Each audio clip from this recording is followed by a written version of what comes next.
Hi there, I'm Mr. Anderson, the Vice Principal at Tuacahn High School. You are evidently interested in volunteering at Tuacahn High School.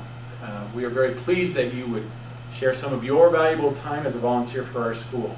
Driving, cleaning, chaperoning, whatever you are doing for us is greatly appreciated and helps our school and our students succeed. So thank you, thank you, thank you. So what we're going to talk about today will be a few policies and procedures that will help you while volunteering, as you will now represent the school, and we're placing our trust in you to represent us well. Your actions are our actions in every legal definition of liability, so please follow the guidelines that you've been trained and that you will find throughout this training. So you need to do a few things: complete the volunteer agreement and attend a live or view a training online. And you can link to that from the volunteer page on the website at tuacahnhs.org. You can also print the agreements from this page. Then you need to turn in the completed volunteer agreement and training verification to Ms. Houston here at the high school, and then we can move on. So first of all, let's just kind of overview. The purpose of this video is to orient and train parents who would like to volunteer at Tuacahn High School. This charter school movement relies heavily on parental volunteer support for several reasons. First, charters do not have the ability to levy local tax districts, and as a result have to be very creative in meeting building and maintenance needs. Second, parent volunteers allow us to leverage understaffed school faculty and administration. We can send, for example, one school official along with several parent volunteers rather than pay for additional substitutes to ensure the success and safety of our students. Just a little overview of the school. Tuacahn High School was founded in 1998 as the first charter high school in the state of Utah. The student body comprised 86 students and a handful of brave faculty and staff. A dozen or so years later, we recently graduated over 80 in our senior class and currently serve approximately 375 students with 25 full-time instructors, administrators, and support staff. Charter schools are public schools.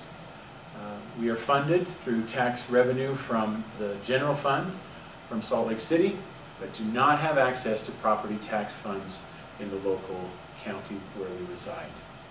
So Tuacahn High School provides excellent academic instruction and boasts some of the highest end-of-level proficiency scores in the county, while providing high-caliber instruction in performance and visual arts. Completing this training is an important step in your being approved to volunteer at Tuacahn High School. So again, just to review, you print off the forms located on the school website under the Volunteer Training tab. You view the online live training or live training. Several times during the year, if time permits, we will have some live sessions to answer any additional questions and have a little more interactive training.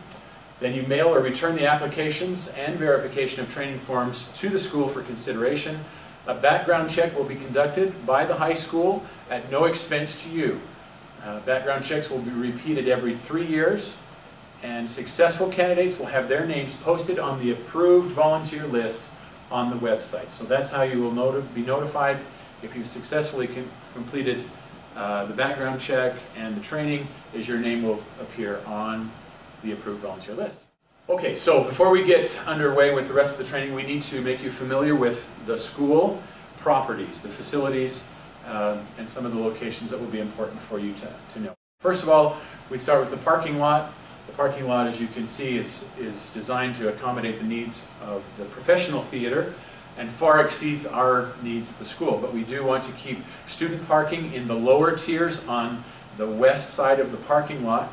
The first tier is reserved for faculty, staff, and parents, volunteers, and guests. So students generally should never be parking in that first tier of parking.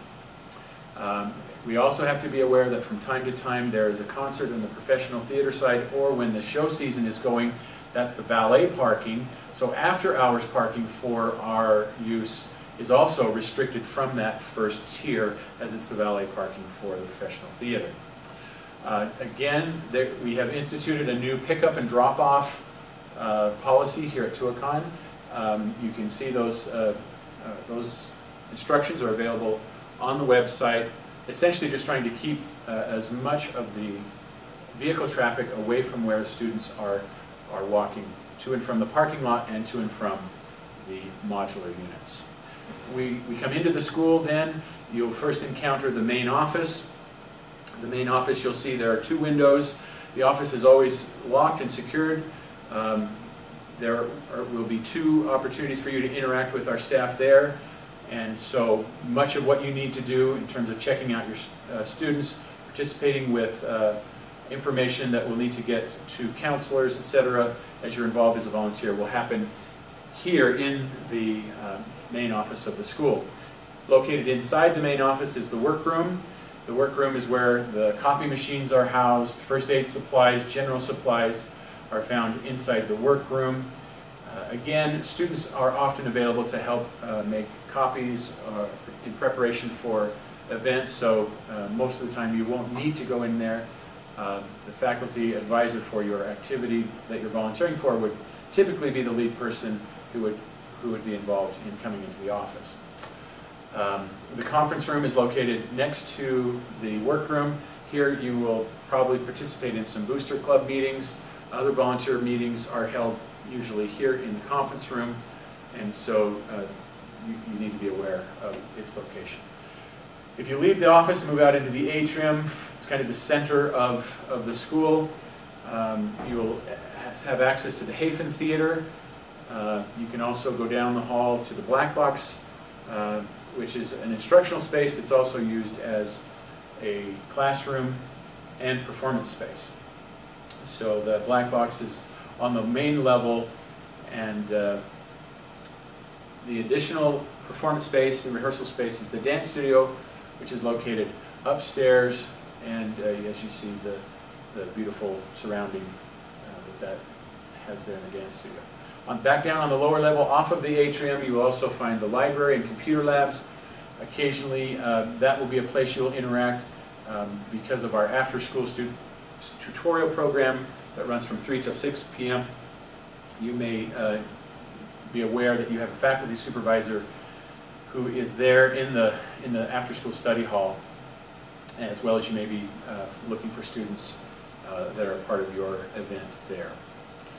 The dressing room and bathrooms are located, the dressing rooms are on the main level. Typically students don't have access to those during the normal school day, but they would have access to those during the performances. Our student bathrooms, both located on the upper and lower levels, men's and women's bathrooms.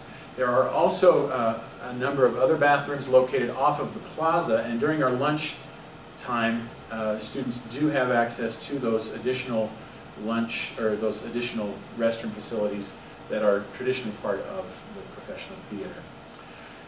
The plaza and lunch area, again, if we exit upstairs and go to the north, you'll see the plaza, which serves as our lunch area for most of the year, except for when the weather is adverse, then the students will eat inside the school. The plaza also has, is kind of the defining area for our approved lunch area. The approved lunch area for the school, where students should be found having lunch, would either be in the school, out on the plaza. There's a water feature, a runnel that goes down the center, dividing the professional theater and the school.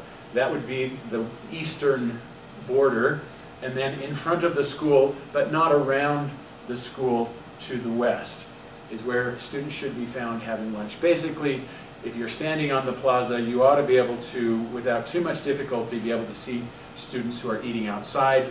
They're not to go into the amphitheater, not to go backstage or down below for any reason. So that's kind of the tour, and now let's move into just the general training that we need to work our way through going forward. Before I go any further, I would just like to again emphasize how important it is that that we take care of you, our parent volunteers. The state of Utah provides liability insurance for charter schools. As a hired or an approved volunteer, as I stated before, you'll be acting as an employee. And as such, you will be entitled to representation that may be brought against you in the legal system while you're conducting your duties as a volunteer. So this is all about trying to take care of you and as well as ensure that our students are safe. So first and foremost, as an employee, you need to dress professionally. We have a uniform policy here for our students. We also have a uniform policy for our volunteers. You need to be modest and appropriate for the activity. A quick review of the student policy. We do have approved colors for pants, shirts, shoes, piercings. Let's scratch that one. So we're going to go back, edit that out. Just keep rolling, unless you would rather not. It'd be easier to just cut it out. Okay, so let's just go back over that.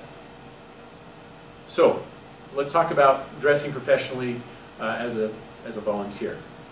You need to be modest and school appropriate. The school does have a uniform policy, and you may find more details about the uniform policy on the school website or in the student planner. Essentially, we are trying to maintain an educational environment that is free of distractions. And that becomes a little subjective as things go forward, but the faculty administrator will help you determine whether or not someone is in uniform. That's not something we're actually asking volunteers to enforce, but just make the faculty advisor aware of any distracting clothing or hairstyle or anything that might be creating a challenge for the environment that we are trying to maintain.